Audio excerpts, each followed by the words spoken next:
งทั่วไว้ลงให้สิเห็นผลปลูกกุศลศีลท่านบ่น่านพลาได้ถ้าเฮาใจต่อตั้งฟังคำสอนพระองค์พอบ่ต้องรอศาสนาพลาผลปงใบศกเกิดย่ามเมื่อใดใจจอในท่านจิตเบิกบานทางในไฟถึงถ้ำแท้ใจบ่แว่ทางโค้งว่างลงมือปอนปั้นข้าวเหนียวหุ่มห่อนขาวแท้กินหอมย่อใส่หัวกาวหน่อมบูชาแด่พระไตรรัตน์ซอยขจัดไพ่ม่านให้ห่างไกลไล่เว้นกงกำเว้นในห่วงพัดลงปงพรได้พอตอนแก่นแท้ถ้ำเจ้าพอพระองค์ใจประสงค์ต่อตั้งอย่างใส่นิรพานทิพวิมานแดนสวงทีหมายใจไว้อยู่บ่ไกลไล่เจ้าหากใจเฮ้ามันเที่ยงตามห้อยพอเจ้าทางก้าวเข้าสู่ถ้ำนั่นแล้ว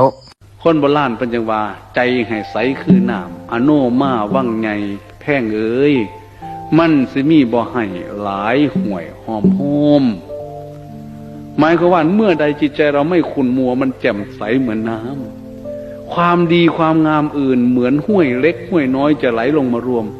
อันใดก็เป็นบุญเบิดขันใจแจ่มใสเบิกบานสงบแล้วโอ้ยไปกินน้ำห่อนเพิ่นต้มอยู่พุ่น